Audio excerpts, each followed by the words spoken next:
Hello, welcome to the Little House Handmaids channel.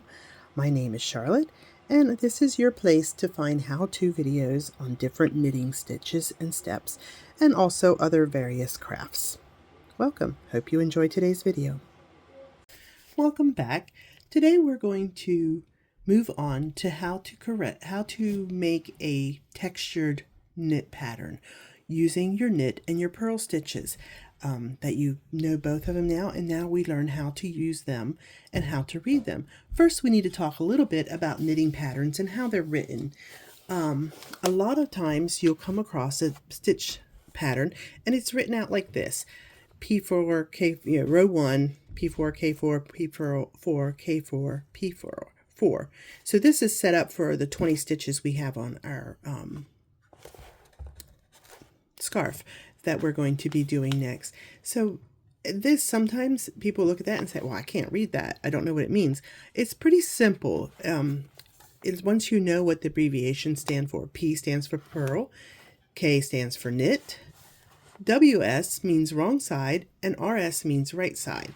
So this is simply purl 4, knit 4, purl 4, knit 4, purl 4 for your right side row. And then for the wrong side row, which is row 2, you would knit 4, purl 4, knit 4, purl 4, knit 4. Row 3, you're going to repeat row 1. Row 4, it gives you the instructions, because this is where we're going to change and make our check pattern. Now, a lot of times this is written out also in a chart, and some people prefer that. So let me show you what it looks like written out in a chart form. So here I have the chart set up for 20 stitches for this same pattern that I wrote out there. It's just this little part down here. And it has dashes that stand for purl stitches. Now sometimes they're also done with a dot in the center, but each little box stands for 1 stitch. So there's 20 stitches going across, and you're going to purl 4 of them. And then you're going to knit 4. A lot of times these charts are made up on a program, and when they're printed in a pattern, they'll have the rows numbered here, and they'll have numbers going across counting your stitches too.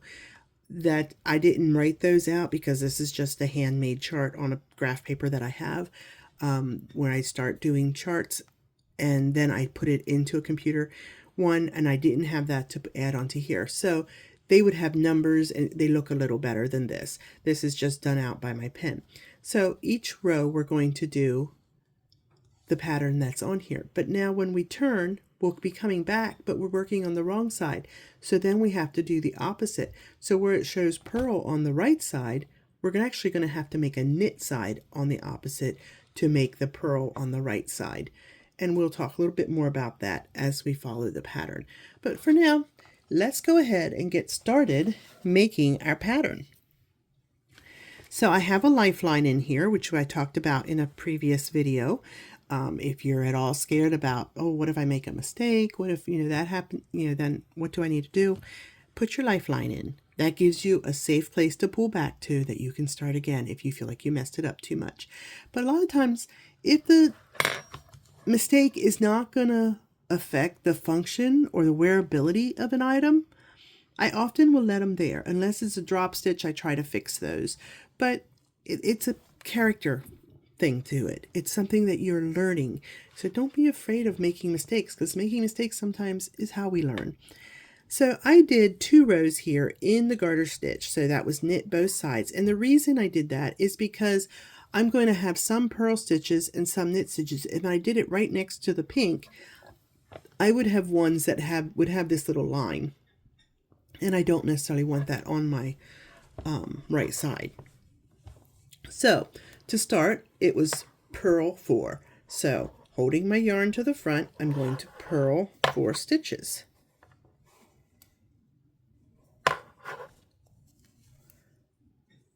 Three and 4.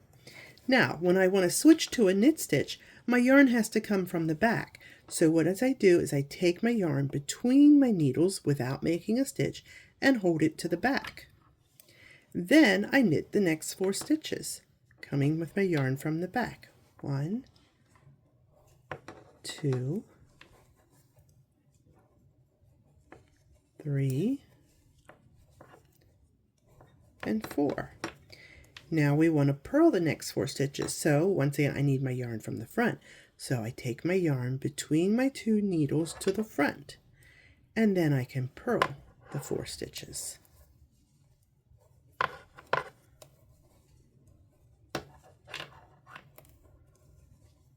And 4. Knit the next 4. So I take it to the back, and I knit the 4 stitches.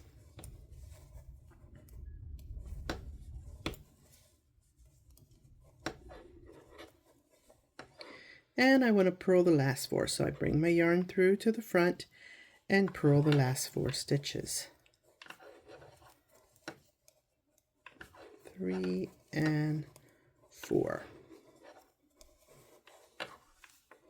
Now, it's kind of hard to see when you have the first row, but you'll start seeing the pattern pretty quickly after that. So for the next row, I have to knit because I'm doing the opposite side and I want this to be still purls on this side. So I'm going to knit 4 and then purl 4. So start with knitting. Knit 1, 2, 3, 4. And then bring my yarn back around to the front and purl the next 4. 2, 3, and 4. Take my yarn around through the back and knit the next 4 stitches.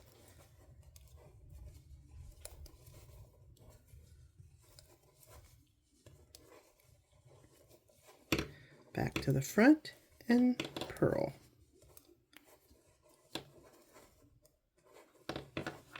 3 and 4. And back to the back and knit the last 4. 1, 2, 3, and 4. Then for the third row, I turn my work around and I'm going to repeat row 1, which was purl, knit, and then purl. 4 stitches each one. So I'm going to pause this so it doesn't make my video quite so long. And then I'll show you what we're going to do on the following row. Okay, now I have that row done, and you can see I have 3 knit rows and 3 purl rows done, and it's starting to make our little check pattern. But now I'm going to turn it over and I want to switch because let me get my graph back up here. See, on our graph, we only have 3 rows of each one, and then we switch. So now I need to do the opposite on this. And it is written out on the written pattern that row 4 is going to be a wrong side row, and we're going to start with the purl 4s instead of knitting. So we'll start with purls, and then knit, and then purl, and then knit, and purl. 4 across again. So we turn it over. And we start with the purl.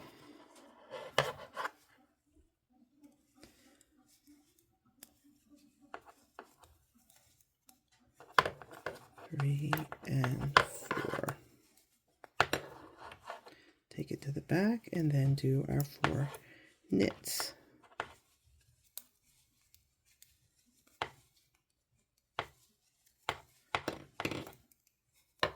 And then purl our 4.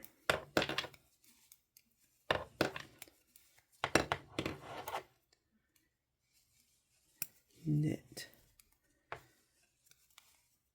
our 4. Oops, I did 3. Knit 4. Then purl the last 4.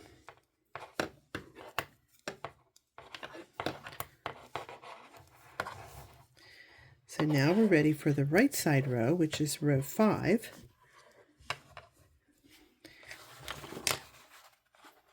And as you can see, row 5 says knit 4, purl 4, knit 4, purl 4, knit 4.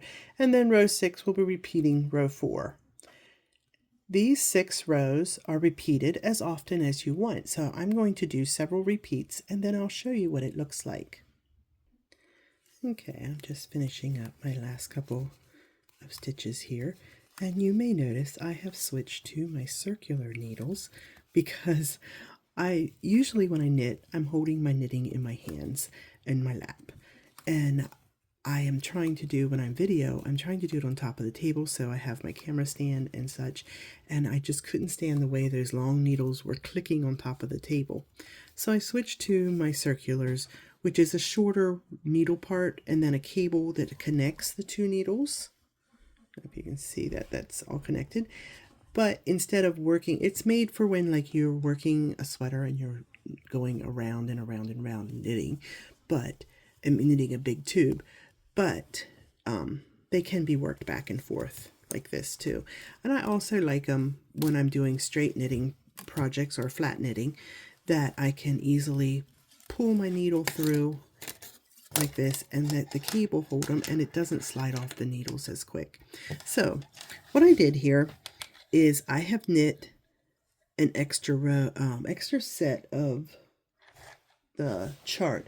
On the chart I had done like 5 sets, so it'd been 1, 2, 3, 4, 5, ending with the purl on the outside, but I did an extra set of knit on the outside just to give it a little more distance. You can do as many sets of these stitches as you like.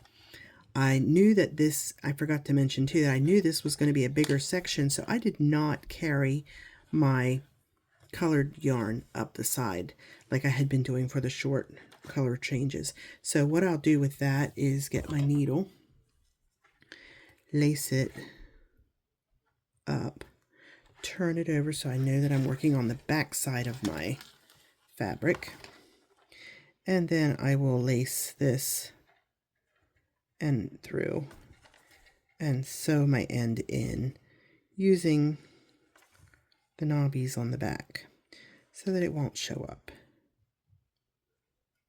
And then I'll trim it off just enough to hold it into place so we don't have it slide out. Oops, I guess my work was coming too close to me. I couldn't show, but you can see there I kind of wove it in a little bit, and I'm going to, and brought it back on itself, cut that off then. So I didn't carry this up the side because I knew it was going to be a longer section there. So now that I've looked at my work and I'm like, okay, I'm ready to switch back to my other color and make my, do a different design, I can pull out this lifeline, which I just grab it and pull it through, and then I can reinsert it up here. Another thing I like about working on the circular needles is with that cable is narrower, more narrow than the needle itself.